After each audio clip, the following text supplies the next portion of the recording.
لله وحده الصلاة والسلام على من لا نبي بعده وعلى آله وصحبه أجمعين. الله لا إله إلا هو الحي القيوم لا تأخذه سنة ولا نوم له ما في السماوات وما في الأرض من ذا الذي يشفع عنده إلا بإذنه يعلم ما بين أيديهم وما خلفهم ولا يحيطون بشيء من علمه إلا بما شاء وسع كرسيه السماوات والأرض ولا يؤوده حفظهما وهو العلي العظيم. إن الله وملائكته يصلون على النبي يا أيها الذين آمنوا صلوا عليه وسلموا تسليما. اللهم صل على سيدنا ومولانا محمد وعلى آل محمد وبارک وسلم. تمام احباب بآواز بلند پڑھیں الصلاۃ والسلام علیک یا رسول اللہ، الصلاۃ والسلام علیک یا حبیب اللہ، الصلاۃ والسلام علیک یا محبوب اللہ، الصلاۃ والسلام علیک یا محمد رسول اللہ صلی اللہ علیہ وآلہ وبارک وسلم. قابل احترام بزرگوں، بھائیوں، ساتھیوں، السلام علیکم ورحمۃ اللہ وبرکاتہ. بندہ ناچیز کے لیے یہ سعادت ہے کہ آج کی اس روحانی، نورانی، بابرکت محفل پاک میں آپ تمام قابل احترام بزرگوں، بھائیوں سے مخاطب ہونے کا شرف حاصل کر رہا ہوں. میرے بھائیوں اور بزرگوں، آج ناچیز جس عنوان پہ چند چیزیں آپ سے عرض کرنا چاہتا ہے، وہ عنوان آپ کے لیے اجنبی نہیں ہے. آپ اسے بخوبی جانتے ہیں اور اس سے واقف ہیں،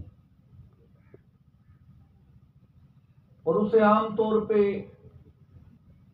اولیاء اللہ کی زبان میں، اولیاء اللہ کے نقطہ نظر میں کئی نام دیے جاتے ہیں. کوئی اسے الہام کہتا ہے، کوئی اسے کشف کہتا ہے، کوئی اسے باطنی علم کہتا ہے، کوئی اسے علم لدنی کہتا ہے، کوئی اسے روحانی علم کہتا ہے.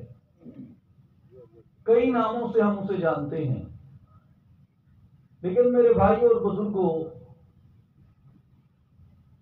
عام طور پہ ہم یہ نہیں جانتے کہ قرآن مجید فرقان حمید اللہ کی آخری کتاب اس علم کے بارے میں ہماری کیا رہنمائی کرتی ہے.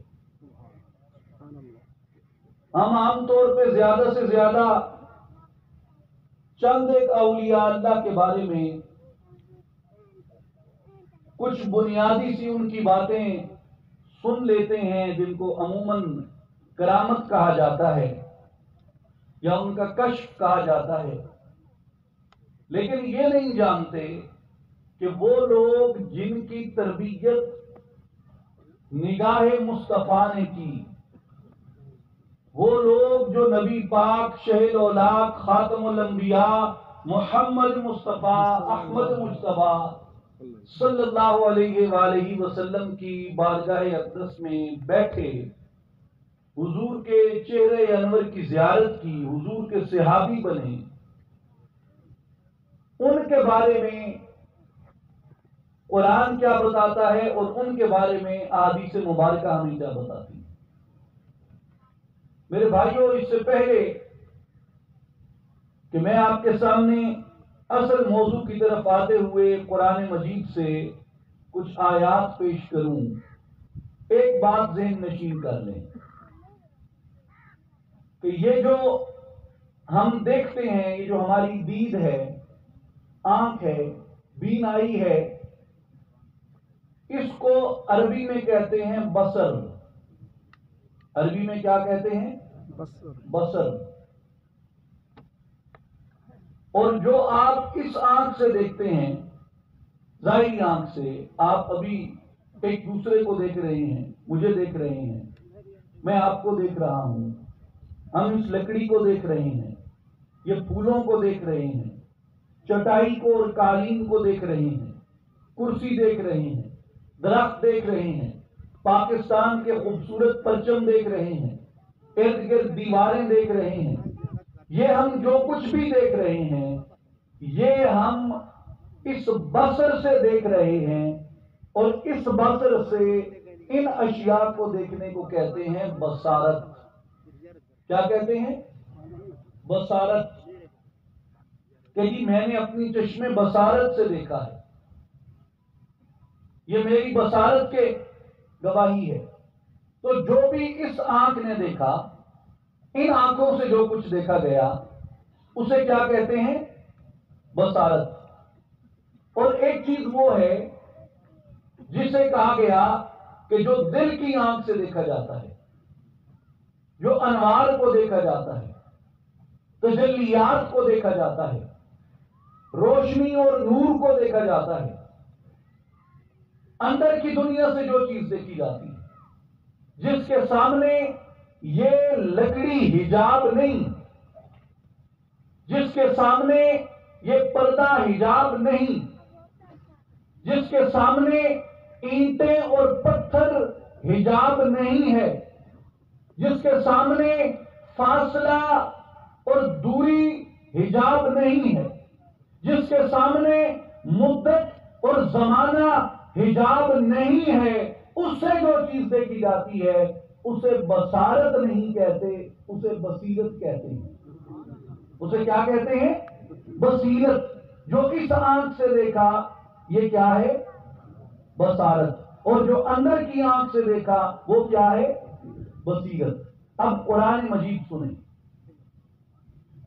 نبی پاک شہ الاولاق محمد مصطفیٰ احمد مجتبیٰ صلی اللہ علیہ وآلہ وسلم کو اللہ جل شانہ نے فرمایا قل هذه سبیلی ادعو الی اللہ علی بصیرۃ انا ومن اتبعنی. اے میرے محبوب صلی اللہ علیہ وسلم، آپ اپنے غلاموں کو اور لوگوں کو فرما دیں کہ یہ میری راہ ہے، ہذہ سبیلی، یہ میری راہ ہے، ادعو الی اللہ، میں تمہیں اللہ کی طرف بلاتا ہوں. اور کیا کہا؟ علی بصیرۃ انا ومن اتبعنی. حبیب نے کہہ دو میں بھی بصیرت پر ہوں، میں بھی بصیرت پر ہوں، اور جو میری اتباع کرے گا اللہ تعالیٰ اسے بھی چشم بصیرت عطا فرما دے گا. میں بھی بصیرت پر ہوں، اور جو میری اتباع کرے گا اللہ تبارک و تعالیٰ اسے بھی بصیرت کی آنکھ عطا کر دے گا. اب یہ آیت مبارکہ میں اللہ نے فرمایا حبیب آپ لوگوں کو کہہ دیں علی بصیرۃ انا، میں بھی بصیرت پر ہوں، اور جو میری اتباع کرے گا، میری پیروی کرے گا، میری اطاعت کرے گا، مجھ سے عشق کرے گا، مجھ سے محبت کرے گا، میری شریعت پہ چلے گا، میری سنت پہ چلے گا، میری راہ پہ چلے گا، اللہ تعالیٰ اس کی آنکھوں کو بھی اندر کی بینائی عطا فرما دے گا.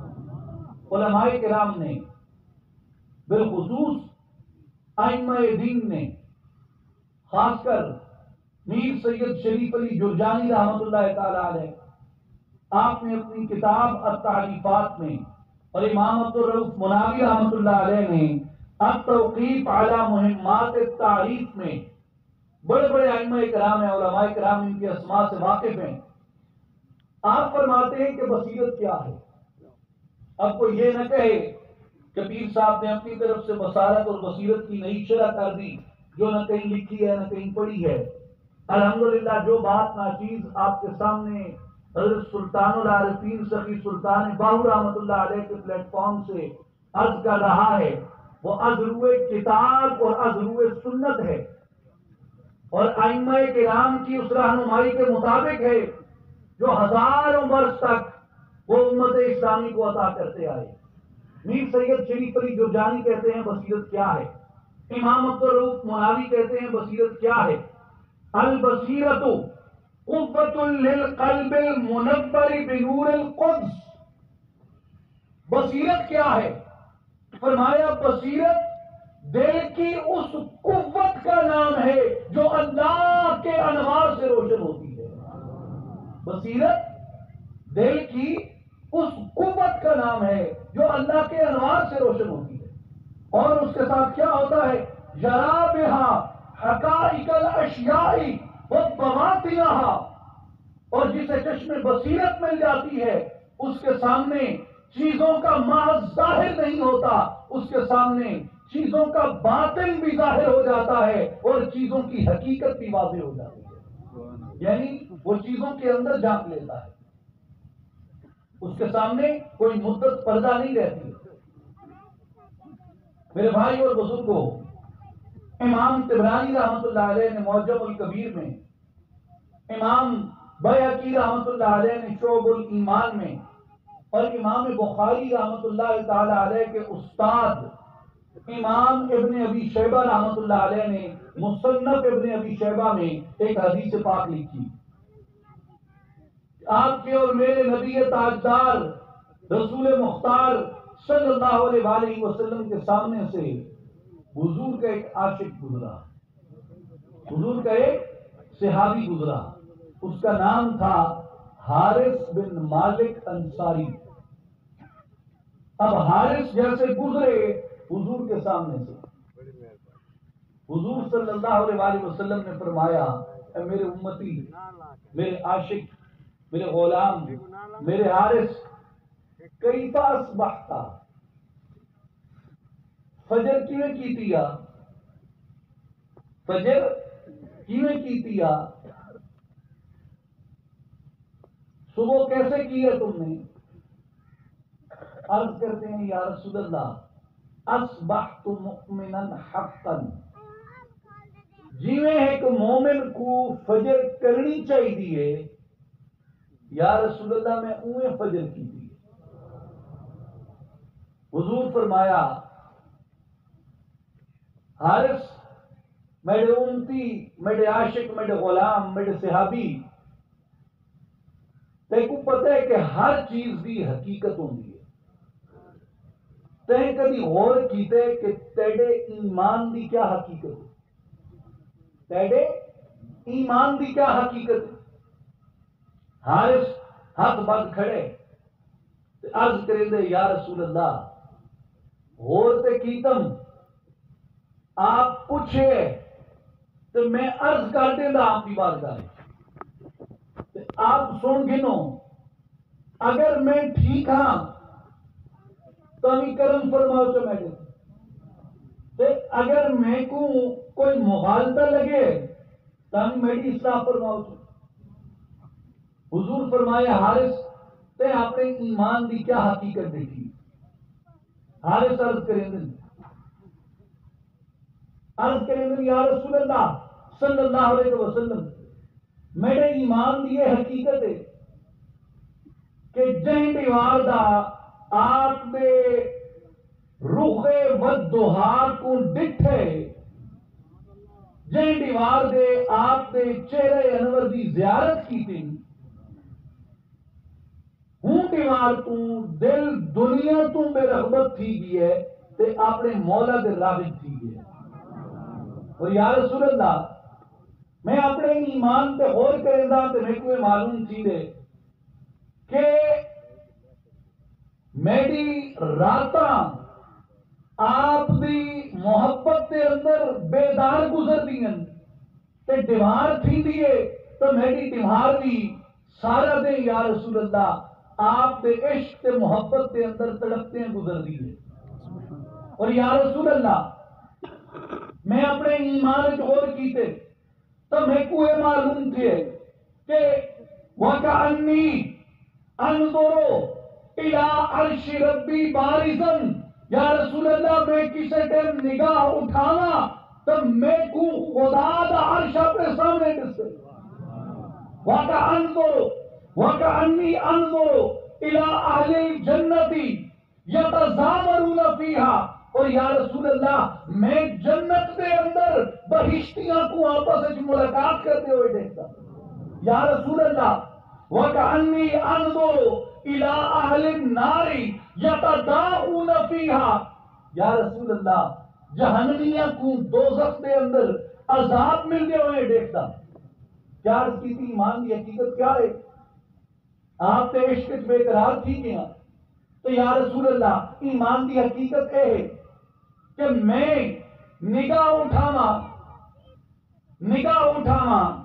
تے انظر الی عرش ربی بارزن، رب دے عرش کو بلا حجاب دیکھدا، نگاہ اٹھاواں تے جنتیاں کو جنت ایک دوسرے نال ملتے ہوئے دیکھدا، نگاہ اٹھاواں تے دوزخیاں کو دوزخ دے اندر تکلیف ملتے ہوئے دیکھدا۔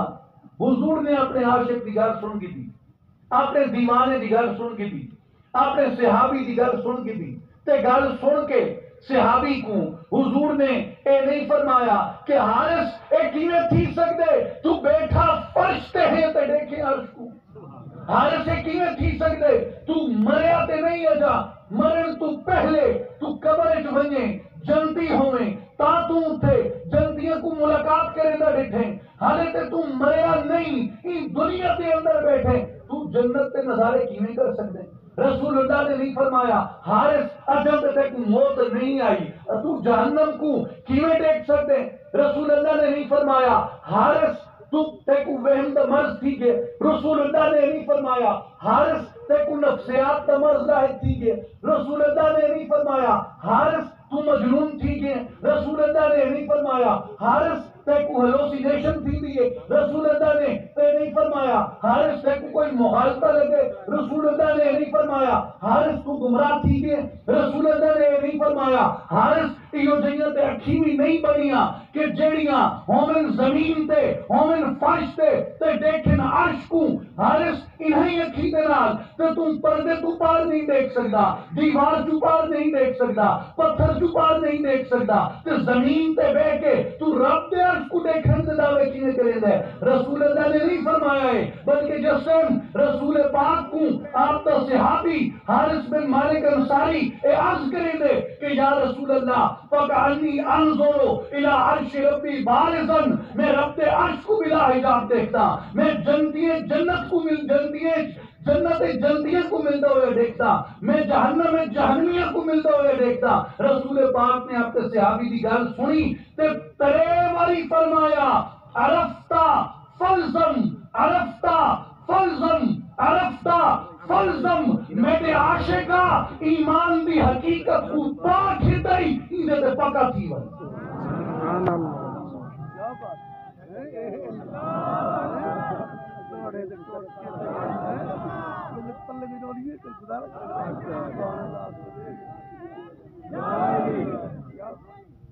کیا فرمایا؟ عرفتا فلزم، حارث تو نے ایمان کی حقیقت کو پا لیا ہے، اس پر استقامت سے کھڑے ہو جاؤ۔ اگر فرش پہ بیٹھ کے عرش کے جلوے نظر نہ آتے، زندہ ہوتے ہوئے جنت کا مشاہدہ نہ کیا جا سکتا، مرنے سے پہلے جہنمیوں کے احوال کا مشاہدہ نہ کیا جا سکتا، تو رسول اللہ فرما دیتے حارث یہ تیرا خواب اور تیرا وہم ہے۔ لیکن سوال یہ ہے کہ حارث نے کس آنکھ سے دیکھا؟ حارث نے کس آنکھ سے دیکھا؟ وہ قرآن نے جو کہا کہ علی بصیرت انا ومن اتبعنی، حضور نے کہا، قرآن نے کہا رسول اللہ کو کہ آپ فرمائیے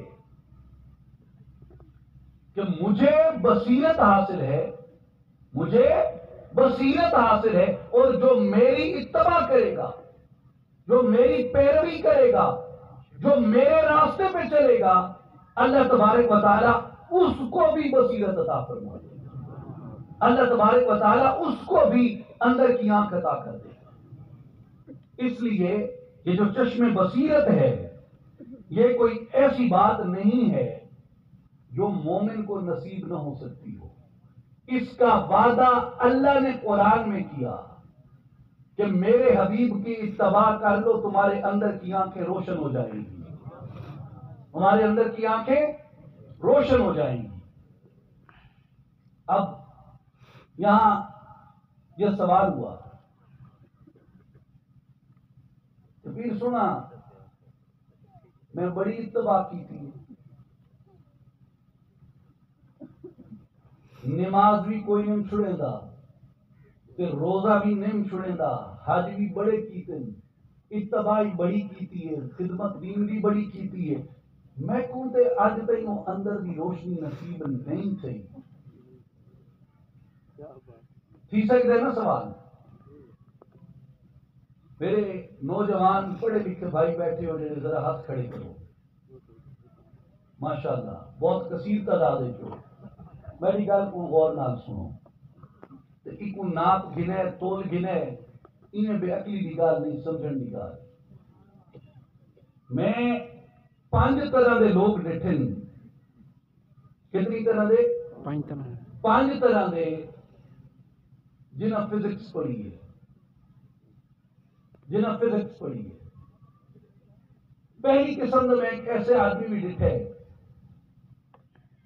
یہ فزکس پڑھی ہے، فزکس میں ڈگری کی ہے، اور فزکس میں ڈگری کر کے بھی وہ آوارہ گھومتا ہے اور لپنڈر ٹائپ آدمی ہے۔ میں نے اسے کہا کہ یار تو نے اتنا اعلیٰ علم پڑھا ہے، فزکس کا جدید علم ہے، سائنس ہے، میتھمیٹکس ہے، کائنات کے بارے میں اس کی بڑی دریافتیں ہیں، ایسے گھوم رہا ہے۔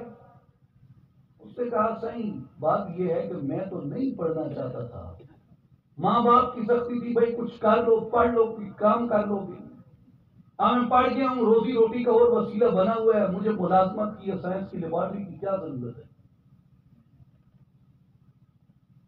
ایک دوسرا شخص ہے، اس نے بھی فزکس پڑھی، اس نے فزکس پڑھ کے فزکس میں ایم اے کیا، ایم ایس سی کی، ایم فل کیا، اور اس کے بعد وہ پولیس کی ملازمت میں چلا گیا۔ اب پولیس کی ملازمت کا بظاہر فزکس کی ایجادات یا دریافتوں سے کوئی تعلق نہیں ہے، کم از کم ہمارے جیسے ملک میں نہیں ہے۔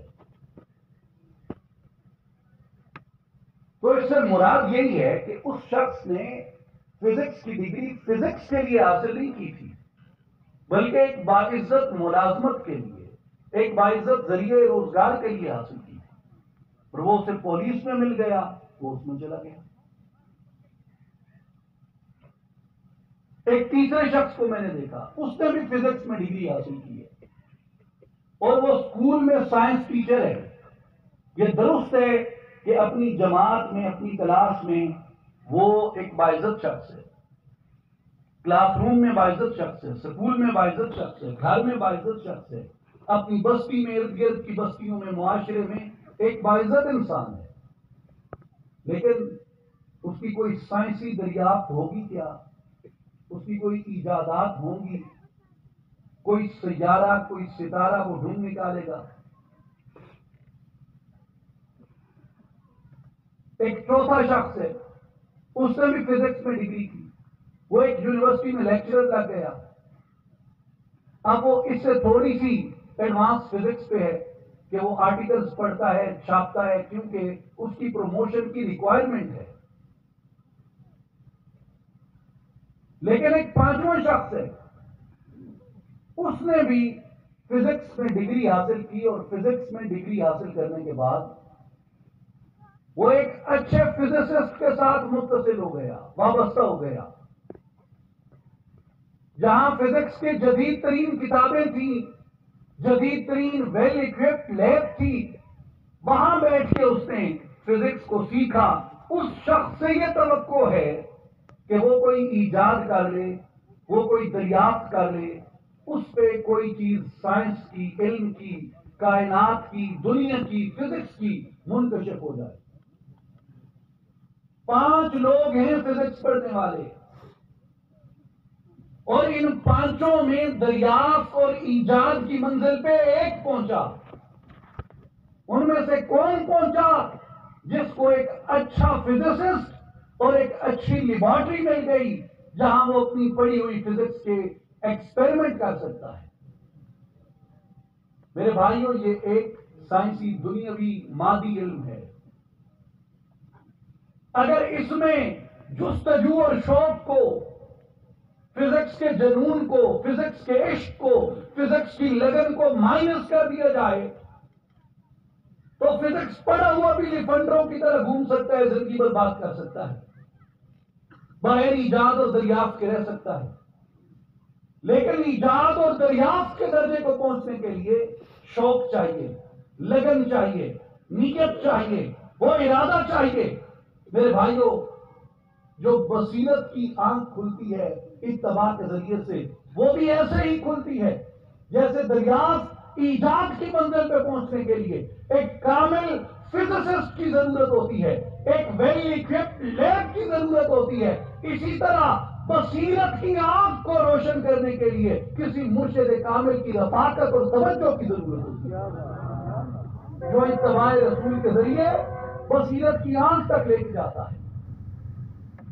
سلطان العارفین حضرت سبی سلطان باہو رحمۃ اللہ علیہ فرماتے ہیں، سہ روزے، سہ نفل نمازاں، سہ سجدے کر کر تھکی ہوں، سہ باری حج مکے کیتا، دل دی دوڑ نہ مکی ہوں، چلے چلیے جنگل بھونے، اس گل تھی ہوں نہ پکی ہوں، سب مطلب حاصل ہوئے یا حضرت باہو، جدہ پیر نظر ایک تکی ہوں. نارب عرش معلّہ لبیا، نارب خانے کعبے ہوں، نارب علم کتابی لدھا، نارب وچ محرابے ہوں، گنگا تیرتھ ہی مول نہ ملیا، مارے پینڈے بے حسابے ہوں، جاگدہ مرشد پھڑیا باہو، چھٹے کل عذابے ہوں. یہ مرشد کی توجہ ہے، اس کی رفاقت ہے جو بندے پہ اس چشم بصیرت کو کھول دیتی ہے، اندر کی آنکھ کو روشن کر دیتی ہے. میرے بھائی اور بزرگوں، اللہ تبارک و تعالی نے بصیرت کے بارے میں قرآن مجید میں ایک اور مقام پہ ارشاد فرمایا، وَلَقَدْ آتَيْنَا مُوسَى الْكِتَابَ مِن بَعْدِ مَا أَهْلَكْنَا الْقُرُونَ الْأُولَىٰ بَصَائِرَ لِلنَّاسِ وَهُدًى وَرَحْمَةً لَعَلَّهُمْ يَتَذَكَّرُونَ. فرمایا کہ اور بے شک ہم نے موسیٰ علیہ السلام کو کتاب عطا فرمائی اور ان سے پہلے کئی بستیوں کو ہلاک کر دیا، بس اس میں دل کی آنکھوں کو کھولنے والی باتیں ہیں اور ہدایت ہے اور رحمت ہے تاکہ یہ لوگ نصیحت مانیں. یہاں بھی فرمایا کہ بصائر للناس. اور حضرت امام عمر البیضاوی الشافعی رحمۃ اللہ تعالی علیہ، جن کی تفسیر عام طور پہ مدارس میں پڑھائی جاتی ہے، بیضاوی شریف، امام بیضاوی رحمۃ اللہ تعالی علیہ اس آیت کی تفسیر میں بصائر للناس کی تفسیر کرتے ہوئے فرماتے ہیں کہ یہ بصیرت کیا ہوتی ہے. قرآن جسے بصیرت کہہ رہا ہے، امام بیضاوی کی نظر میں وہ بصیرت کیا ہے؟ ائمہ دین کی نظر میں قرآن جسے بصیرت کہتا ہے وہ کیا ہے؟ انوار لقلوبہم تتبصر بها الحقائق. فرمایا کہ بصیرت اسے کہتے ہیں کہ جو ان کے دل کے اندر انوار و تجلیات ہیں جن کے ذریعے سے وہ حقیقت کا اور حقائق کا مشاہدہ کرتا ہے، اسے چشم بصیرت کہتے ہیں. میرے بھائیو، اسی طرح قرآن مجید سے کثیر استدلال کیے جا سکتے ہیں ان آیات سے کہ بصیرت کیا ہے.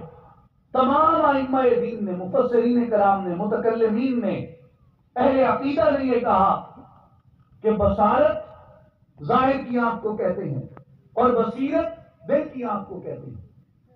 خالد ابن معدان رضی اللہ تعالیٰ عنہ روایت کرتے ہیں، جسے امام بیہقی رحمۃ اللہ علیہ نے القضاء والقدر میں اور امام ابو داؤد رحمۃ اللہ علیہ نے کتاب الزہد میں روایت کیا. وہ فرماتے ہیں کہ ما من عبد الا وله اربع اعین، کہ اللہ تعالیٰ نے جس شخص کو بھی پیدا کیا اسے 4 آنکھیں عطا کی.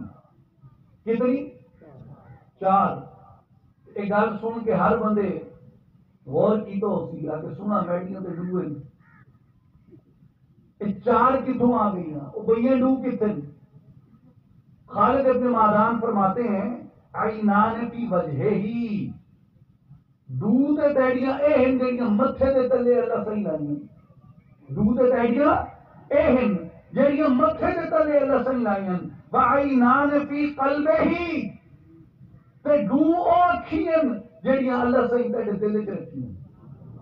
عرض کی سنا اے جڑیاں دو ہیں انہاں دا مقصد تے میرے کو سمجھ آ گیا کہ میں سامنے بیٹھے ہوئے خوبصورت چہرے کو دیکھ سا، میں رستے کو دیکھ سا، میں اپنی ذمہ داریوں کو نبھاون واسطے علم پڑھ سا، احوال کو دیکھ سا، دنیا کو دیکھ سا، وہ میڈیاں دو اکھیاں میں کو سمجھ آ گئی ہے کہ انہاں دا کیا کام ہے، لیکن جڑیاں دل دیاں دو اکھیاں انہاں دے نال میں کیا کرنا ہے؟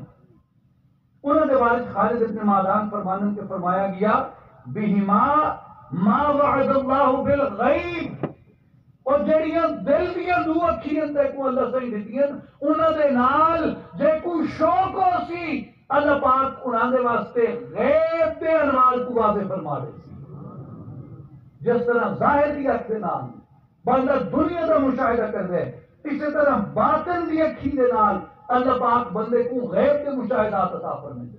اور قرآن مجید کے اندر اس روایت کی تصدیق ہے فَإِنَّهَا لَا تَعْمَى الْأَبْصَارُ وَلَكِنْ تَعْمَى الْقُلُوبُ الَّتِي فِي الصُّدُورِ، کہ صرف اے اکھی اندھی نہیں ہوندیاں، صرف اے اکھی اندھی نہیں ہوندیاں،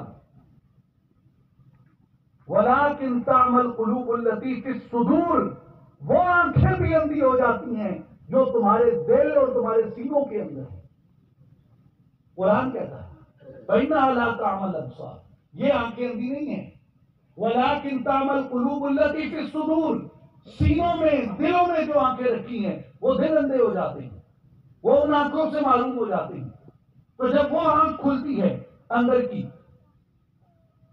تو اس آنکھ سے انسان کو وہ انوار وہ تجلیات نظر آتی ہیں، اس آنکھ کے اندر یہ کیفیت ہے، یہ صلاحیت ہے کہ وہ اپنے سامنے کسی چیز کو پردہ اور حجاب نہیں رہنے دیتی۔ ادھر میری طرف دیکھیں، آپ کو ایک چھوٹی سی مثال دوں، جو یہ بصارت ہے، جو یہ بصارت ہے، اس کے سامنے یہ چھوٹا سا ٹشو ہے، باریک سا پردہ ہے، اس بصارت کی آنکھ کے سامنے یہ چھوٹا سا ٹشو آ جائے تو یہ آنکھ آگے نہیں دیکھ سکتی، اس ٹشو سے اسی ٹشو میں اٹک جاتی ہے، اس ٹشو سے پار نہیں دیکھ سکتی۔ اس آنکھ کی استعداد، اس آنکھ کی صلاحیت، اس آنکھ کی استطاعت، اس آنکھ کی بینائی اتنی ہے کہ یہ اس باریک لطیف سے پردے سے بھی پار نہیں دیکھ سکتی۔ تو وہ آنکھ جس کے ذریعے حارث بن مالک انصاری رب کے عرش کو بلا حجاب دیکھتا ہے، جنت میں جنتیوں کو دیکھتا ہے، دوزخ میں دوستیوں کو دیکھتا ہے، وہ آنکھ پھر کیسے ان حجابات سے آگے نکل جاتی ہے؟ اس کے بارے میں صحیح بخاری میں رسول پاک صلی اللہ علیہ وسلم کی حدیث مبارک ہے، حضور صلی اللہ علیہ وسلم نے فرمایا اتقوا فراست المؤمن، مومن کی توجہ سے ڈرو، مومن کی آنکھ سے ڈرو، کس لیے؟ فَإِنَّهُ يَنْظُرُ بِنُورِ اللَّهِ تَعَالَى، اس لیے کہ مومن اللہ کے نور سے دیکھتا ہے۔ مومن کس قوت سے دیکھتا ہے؟ اللہ کے نور سے، اس لیے اس کی آنکھوں میں کوئی پردہ اور کوئی حجاب نہیں رہ جاتا۔ میں آپ کو ایک مثال دوں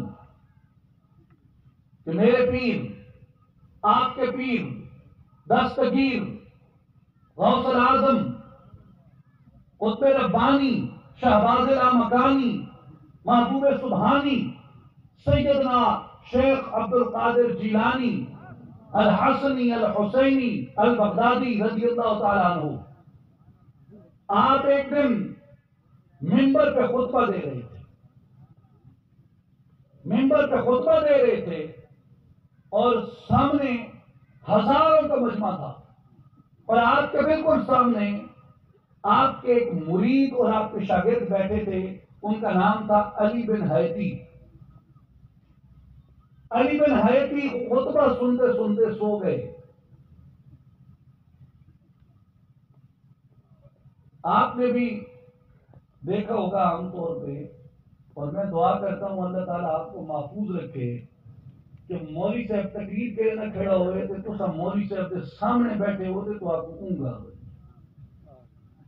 مولوی صاحب دیکھے نا کہ میرے سامنے مجمع ستا پیا کہتے ارے نامراد غافلہ سمجھ میں ستا پہن بندہ ہاتھ پہن کے دھونے کے ادھر بیٹھا اسی جل تو جلال تم صاحب کمال تم وہی بڑا مقام. یہ تو آج کل کی کیفیت ہے. حضرت غوث پاک کا مرید سو گیا آپ کے خطبے میں، آپ خطاب کر رہے ہیں، واز کر رہے ہیں، علی بن حیتی سو گئے. وہ بعد میں بہت بڑے محدث بنے. علی بن حیتی سو گئے اور حضرت غوث اعظم رضی اللہ تعالیٰ عنہ نے ان کو جیسے سوتا دیکھا تو آپ ممبر سے نیچے اتر آئے،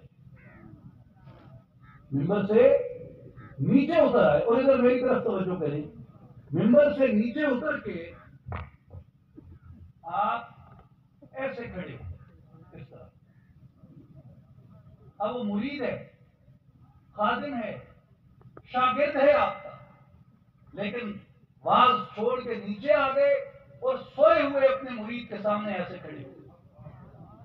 اب لوگ دیکھ رہے ہیں کہ حضرت غوث اعظم رضی اللہ تعالیٰ عنہ کیوں نیچے آ گئے. تو تھوڑی دیر بعد علی بن حیتی کی آنکھ کھلی. جیسے آنکھ کھلی حضرت غوث پاک نے فرمایا علی مسجد میں بیٹھے ہو، نیک مقصد سے آئے تھے، سچ سچ بتا دو خواب میں کیا دیکھ رہے تھے. عرض کرتے ہیں حضور آپ کا خطبہ سنا، آپ کا واز سنا، واز سنتے سنتے اونگ آ گئی، نیند آ گئی اور قسمت جاگ اٹھی. خواب میں رخ والضحیٰ کی زیارت کر رہا تھا، خواب میں رخ والضحیٰ کی زیارت کر رہا تھا. میرے بھائیوں، آپ سوتے ہیں، آپ سوتے ہیں، خواب دیکھتے ہیں، کسے کسے خواب نظر آتے ہیں؟ ذرا ہاتھ کھڑا کریں. کون کون خواب دیکھتا ہے؟ سب دیکھتے ہیں. آپ کے ساتھ آپ کا والد بیٹھا ہے، بھائی بیٹھا ہے، استاد بیٹھا ہے، شاگرد بیٹھا ہے، بیٹا بیٹھا ہے. کیا اسے پتا ہے آپ خواب میں کیا دیکھ رہے ہیں؟ وہ خواب دیکھ رہا ہے آپ کے ساتھ سوئے ہوئے، آپ کو معلوم ہے وہ خواب میں کیا دیکھ رہا ہے. تو یہ کون سی آنکھ ہے جس کے ذریعے علی بن حیتی سو رہا ہے اور عبد القادر گیلانی کو یہ معلوم ہے کہ علی بن حیتی کے خواب میں کون آیا؟ یہ ہے علی بصیرت انا ومن اتبعنی. میرا حبیب اعلان کر دے کہ میں بھی چشم بصیرت پر ہوں، اور جو میری کامل اتباع کرے گا اس بصیرت کو پانے کے ارادے سے اللہ تعالیٰ اسے بھی چشم بصیرت عطا کر دے گا. اور اتقوا فراست المومن، مومن کی توجہ اور نگاہ سے ڈرو. کیوں؟ فإنہ ینظر بنور اللہ تعالی، مومن اللہ کے نور سے دیکھ رہا ہوتا ہے. میرے بھائی اور بزرگوں، میرے دوستوں اور ساتھیوں، اب مومن کی ایک صلاحیت اللہ تعالی نے قرآن مجید میں بیان فرمائی. جہاں خضر علیہ السلام اور موسیٰ علیہ السلام کی ملاقات کا واقعہ ہے، اللہ تبارک و تعالی نے بیان کیا کہ موسیٰ علیہ السلام نے جس بندے کو تلاش کر لیا، جس بندے کو تلاش کر لیا یعنی خضر علیہ السلام کو، خضر علیہ السلام کو ہم نے کون سا علم دیا تھا؟ فرمایا علمناہ من لدنا علما، سورہ کہف آیت نمبر 65، کہ ہم نے انہیں علم لدنی عطا کیا تھا. یہ علم لدنی کیا ہوتا ہے؟ علمناہ من لدنا علما، ہم نے انہیں علم لدنی عطا کیا تھا. علم لدنی کیا ہوتا ہے؟ امام ابو عبداللہ القرطبی رحمۃ اللہ علیہ، ملا علی قاری رحمۃ اللہ علیہ، حضرت امام محی السنہ امام بغوی رحمۃ اللہ تعالی علیہ اور دیگر امام راضی نے اور کئی مفسرین نے اس کی تفسیر میں قول کیا کہ علم لدنی کیا ہے؟ فرماتے ہیں ای علم الباطن الہامن، علم لدنی باطن کا وہ علم ہے جو اللہ تبارک و تعالی اپنے نیک بندوں کو الہام کے ذریعے عطا کرتا ہے۔ اللہ تعالیٰ نیک بندوں کو الہام کے ذریعے عطا کرتا ہے، اسے علم لدنی کہتے ہیں۔ اور جسے علم لدنی نصیب ہو اسے ملتا کیا ہے؟ حضرت خضر علیہ السلام کی اس صلاحیت کو اور کیپیسٹی کو دیکھیے، ان کی نظر کو دیکھیے۔ قرآن مجید سورہ کہف آیت نمبر 80 فرمایا وَأَمَّا الْغُلَامُ فَكَانَ أَبَوَاهُ مُؤْمِنَيْنِ فَخَشِينَا أَن يُرْهِقَهُمَا طُغْيَانًا وَكُفْرًا۔ وہ جو پہلے تو کشتی پھاڑ دی نا، خضر علیہ السلام نے کشتی پھاڑ دی، موسیٰ علیہ السلام نے اس سے سوال کیا، آگے چلے، خضر علیہ السلام نے ایک چھوٹا سا بچہ دیکھا، بچے کو قتل کر دیا۔ موسیٰ علیہ السلام سے برداشت نہ ہوا، صاحب شریعت نبی تھے، سراپا شریعت تھے، شریعت نے جوش مارا، سوال کیا، خضر علیہ السلام بے گناہ بے قصور بچہ ہے، معصوم ہے، اس کو کیوں قتل کر دیا؟ اب خضر علیہ السلام کیا کہتے ہیں؟ سورہ کہف آیت نمبر 80 خضر علیہ السلام کہتے ہیں موسیٰ علیہ السلام یہ بچہ جب بڑا ہوتا، سنیں، یہ بچہ جب بڑا ہوتا تو اس کے ماں اور باپ جو دونوں مومن ہیں، اس بچے کی وجہ سے وہ دونوں سرکش ہو جاتے اور کفر کرتے، وہ دونوں سرکش ہو جاتے اس بچے کی وجہ سے اور دونوں کفر کرتے، اس لیے میں نے اس بچے کو قتل کر دیا۔ اور قرآن مجید نے اس امر کی تحسین کی ہے، اس حضرت خضر کے فعل کی تکذیب نہیں کی، اسے جھٹلایا نہیں، اسے غلط نہیں کہا، اسے رد نہیں کیا، بلکہ تحسین کی خضر علیہ السلام کے اس فعل۔ اب ہم ٹاٹوں کے سکونوں کے پڑے ہوئے، ہمارے سامنے 3 زمانے ہیں، ماضی، حال اور مستقبل۔ یہ میرے نوجوان بھائی انگلش میڈیم پڑھ کے بیٹھے ہیں، یہ پاسٹ پریزنٹ اینڈ فیوچر کہتے ہیں۔ اب بات یہ ہے کہ خضر علیہ السلام 3 زمانوں میں کس زمانے میں موجود ہیں؟ بھائی کس زمانے میں موجود تھے جب بچے کو قتل کیا؟ حال میں تھے نا، بچہ چھوٹا ہے، حال ہے، ماں اور باپ دونوں مومن ہیں، حال ہے نا، پریزنٹ ہے، ماں اور باپ دونوں مومن ہیں، حال ہے۔ اور بچہ بڑا ہوتا یا بچہ بڑا ہوگا، اب حال سے نکل کے مستقبل میں آ گئے، بچہ بڑا ہوگا، یہ وجہ بنے گا، یہ سبب بنے گا، یہ ریزن بنے گا، یہ کاز بنے گا، یہ علت بنے گا، کس چیز کی؟ ماں اور باپ کی سرکشی کی۔ تو خضر علیہ السلام کھڑے حال میں ہیں، خبریں مستقبل کی دے رہی ہیں۔ بات نہیں سمجھے آپ؟ کھڑے حال میں ہیں، خبریں مستقبل کی دے رہے ہیں، کس وجہ سے؟ اس وجہ سے کہ علم نہ ہو من لدنا علما، اللہ نے انہیں علم لدنی عطا کیا تھا۔ گویا اللہ جس آدمی کو علم لدنی کی دولت سے نواز دیتا ہے، اس کے سامنے کسی کا خواب تو کیا، اس کے سامنے آنے والے زمانے بھی حجاب نہیں رہتے، آنے والے زمانے بھی پردہ نہیں رہتے۔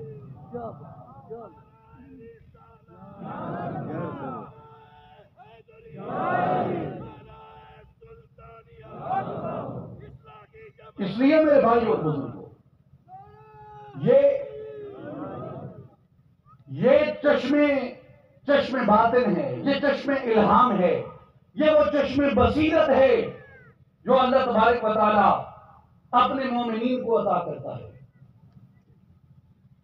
اور امام ابن حجر اسقلانی رحمت اللہ تعالی علیہ جو حجت ہے اس امت کے اندر، آپ نے اپنی کتاب المطالب العالیہ میں حافظ ابن حجر ہیثمی رحمت اللہ تعالی علیہ نے اپنی تصنیف الصواعق المحرکہ میں امام ابو نعیم اصفہانی رحمۃ اللہ علیہ نے دلائل النبوت میں امیر المومنین شیر خدا علی المرتضیٰ رضی اللہ تعالیٰ عنہ کی ایک روایت نقل فرمائی کہ ابھی آپ کا زمانہ خلافت ہے، آپ ظاہری زندگی میں ہیں،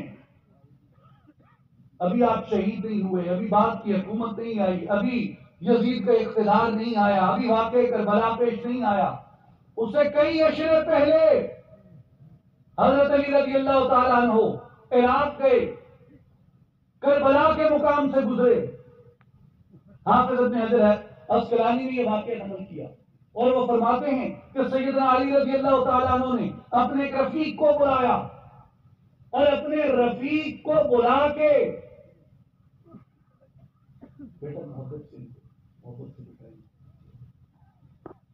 اپنے رفیق کو بلا کے توجہ ادھر رکھی، توجہ ادھر رکھی، اپنے رفیق کو بلا کے فرمایا وہ ٹیلا دیکھ رہے ہو کربلا میں، وہ ٹیلا دیکھ رہے ہو؟ حضور دیکھ رہا ہوں۔ فرمایا ہاں ہونا مناخ رکابہم، اس ٹیلے پر حسین کے قافلے کی سواریاں بیٹھیں گی۔ وہ ٹیلا دیکھ رہے ہو؟ حضور دیکھ رہے ہیں۔ فرمایا وَمَوْضِعُ رِحَالِهِمْ، یہاں ان کی سواریوں کے کجاوے رکھے جائیں گے۔ اور وہ ٹیلا دیکھ رہے ہو؟ حضور دیکھ رہا ہوں۔ وہاں ہونا مہراق الدمائہم، یہاں ان کا مقدس خون بہایا جائے گا۔ اور یہ جو میدان دیکھ رہے ہو، فتیۃ من آل محمد یقتلون بہذہ العرصۃ، اس میدان کے اندر آل محمد کے جوانوں کا خون بہایا جائے گا۔ ابھی کربلا نہیں ہوا، اللہ تبارک و تعالیٰ نے اندر کی بصیرت جب عطا کی ہو تو زمانے، وقت، مدت، فاصلے، حجاب نہیں رہتے۔ میرے بھائی اور بزرگوں، امام مالک ابن انس رحمۃ اللہ تعالی علیہ، امام دار الہجرت، جن کی موطا امام مالک صحیح بخاری سے پہلے کتاب اللہ کے بعد اصح الکتب علی وجہ الارض کہی جاتی تھی، سب سے صحیح ترین کتاب کہی جاتی تھی۔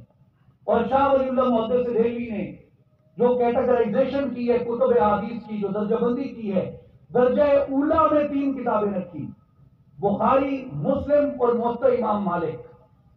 موطا امام مالک کتاب الانبیاء میں امام مالک نے سیدنا ابوبکر صدیق رضی اللہ تعالیٰ عنہ کا واقعہ بیان کیا کہ حضرت ابوبکر صدیق رضی اللہ تعالیٰ عنہ کا جب وقت وصال آیا، آپ نے مومنوں کی ماں اور اپنی بیٹی ام المومنین سیدہ عائشہ صدیقہ رضی اللہ تعالیٰ عنہ کو بلایا اور فرمایا بیٹی میرا جانے کا وقت آ گیا ہے، میرا جانے کا وقت، اب لفظوں پہ غور کیجیے، میرے جانے کے بعد میرا مال اور ترکہ کتاب اللہ کی بنیاد پہ اپنی دونوں بہنوں اور اپنے دونوں بھائیوں کے درمیان تقسیم کر دینا۔ اپنی دونوں بہنوں اور اپنے دونوں بھائیوں کے درمیان تقسیم کر دینا۔ حضرت عائشہ مسکرانے لگ گئی۔ حضرت عائشہ عرض کرتی ہیں ابا جان، بھائی تو میرے 2 ہیں، عبد الرحمان بن ابو بکر اور محمد بن ابی بکر، بہن تو میری ایک ہے، اس کا نام ہے اسما، یہ میری دوسری بہن کون ہے؟ وہ کدھر ہے؟ اسے تو میں نہیں پہچانتی۔ حضرت ابوبکر صدیق رضی اللہ تعالیٰ عنہ نے اپنی زوجہ بنت خارجہ کی طرف اشارہ کیا اور فرمایا میری بیٹی عائشہ، بنت خارجہ کے پیٹ میں جو بچہ ہے اراہا جاریتن، میں اسے بیٹی دیکھ رہا ہوں۔ امام مالک کہتے ہیں وقت گزرا، حضرت ابوبکر صدیق وصال کر گئے، وصال کے بعد کچھ مہینے گزرے، جب وقت آیا اور بنت خارجہ نے بچے کو جنم دیا، فولدت جاریتن، وہ بیٹی تھی. آج تو الٹرا ساؤنڈ مشینیں ہیں، ڈاکٹر کے پاس گئے، ڈاکٹر نے الٹرا ساؤنڈ مشین لگائی، ہاں بھائی بیٹی ہے یا گرل ہے، بچہ ہے یا بچی ہے، میل ہے فیمیل ہے، ڈاکٹر نے بتا دیا. حضرت ابوبکر کے پاس تو الٹرا ساؤنڈ مشین نہیں تھی. وہ کس توجہ سے دیکھتے ہیں، وہ کس نگاہ سے دیکھتے ہیں؟ مومن کو اللہ تبارک و تعالیٰ کیا چیز عطا کرتا ہے؟ مومن کو اللہ تبارک و تعالیٰ کون سی فراست، کون سی بصیرت عطا کرتا ہے جس کی ذریعے اس کی آنکھ کے سامنے کوئی چیز حجاب نہیں رہتی، اس کی آنکھ کے سامنے کوئی چیز پردہ نہیں رہتی. اس لیے میرے بھائی اور بزرگوں کہ علی بصیرت انا ومن اتبعنی، میری سرکار کملی والے کو اللہ نے کہا حبیب اعلان کر دو مجھے بھی کشف بصیرت عطا ہے، جو میری اتباع کرے گا اسے بھی کشف بصیرت عطا ہو جائے گی. میں بھی یہاں بیٹھ کے آنے والے زمانوں کا مشاہدہ کرتا ہوں، جو میری اتباع کرے گا اللہ انہیں بھی یہ قدرت، یہ صلاحیت عطا کر دے گا. ان کے سامنے کربلا بھی روشن ہو جائے گا، ان کے سامنے بیٹا ہے یا بیٹی یہ بھی روشن ہو جائے گا. کوئی خواب دیکھ رہا ہے اس کا خواب بھی ان کی آنکھوں کے اندر روشن ہو جائے گا. اگرچہ مرید بیٹھے لوگروں میں ہوں گے، عبد القادر جیلانی ان کو بغداد میں دیکھ سکتا ہے.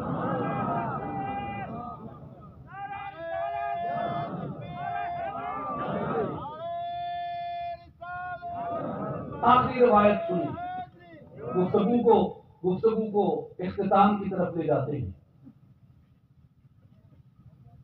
آخری روایت صحیح بخاری کتاب التوحید کی. سیدنا امام بخاری رحمۃ اللہ تعالی علیہ نے کتاب التوحید میں سیدنا ابو سعید خدری رضی اللہ تعالیٰ عنہ سے روایت کیا.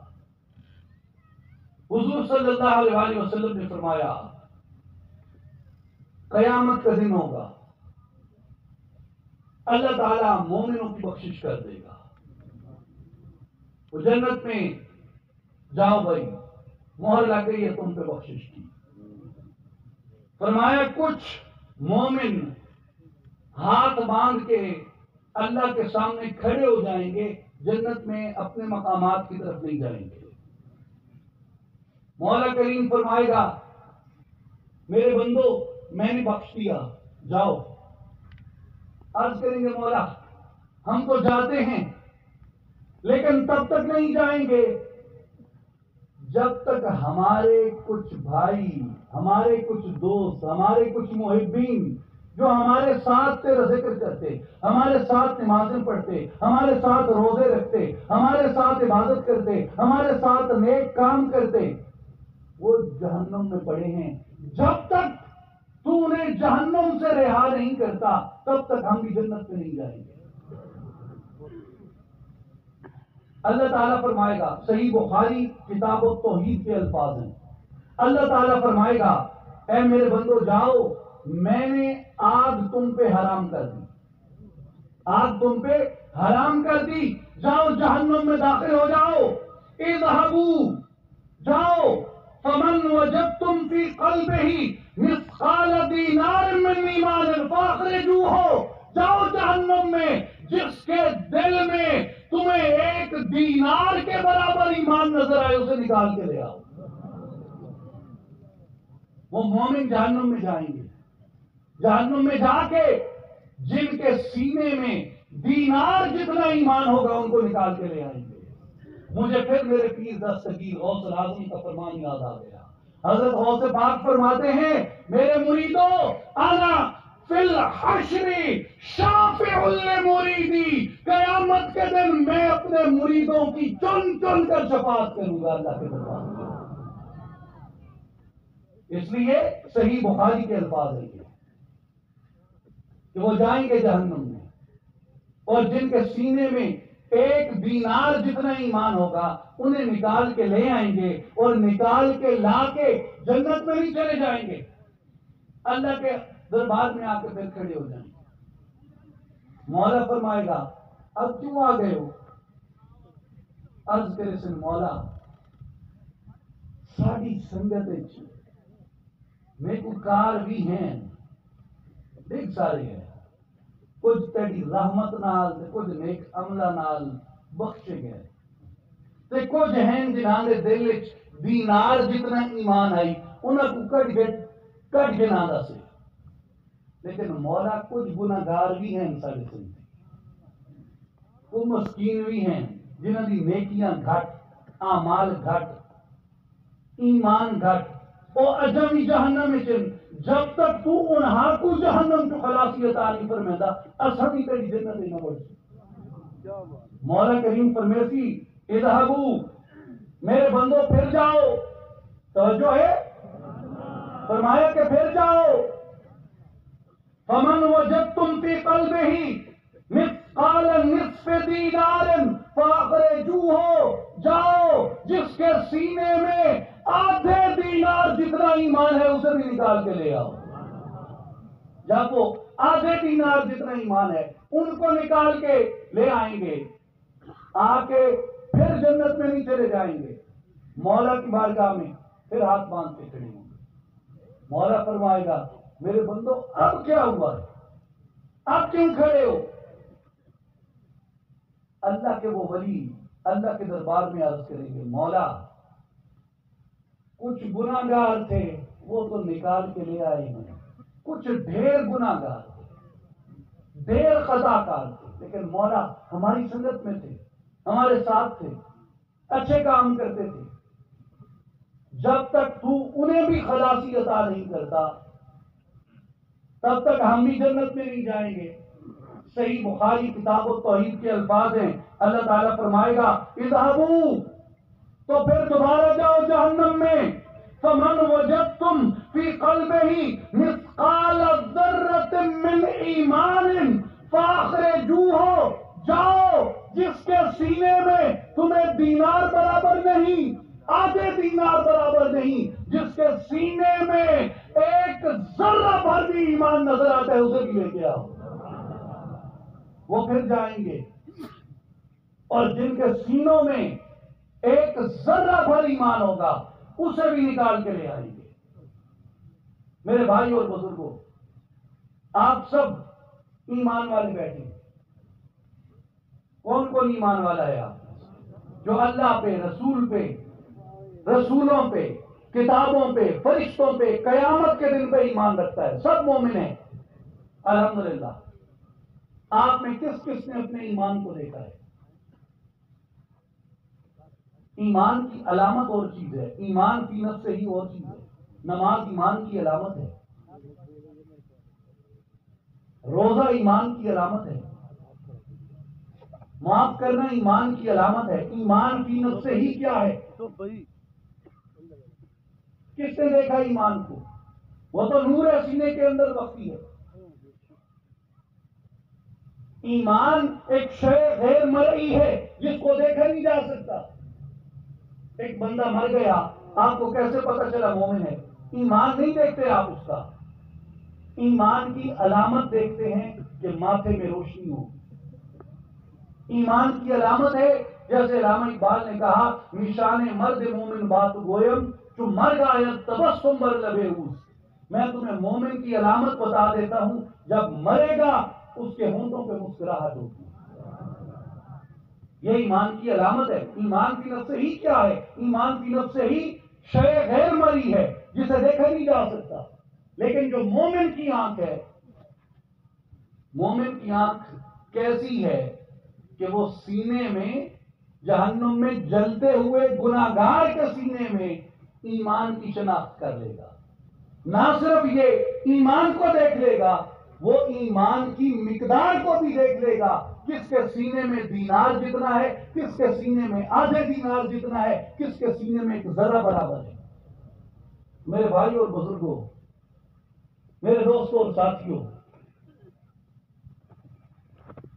اختتام کرنے سے قبل میں یہ عرض کرنا چاہتا ہوں کہ یہ نگاہ حاصل کیسے ہوتی، یہ بصیرت نصیب کیسے ہوتی، یہ توجہ ملتی کیسے ہے، جسے کہا قرآن نے علی بصیرت آنا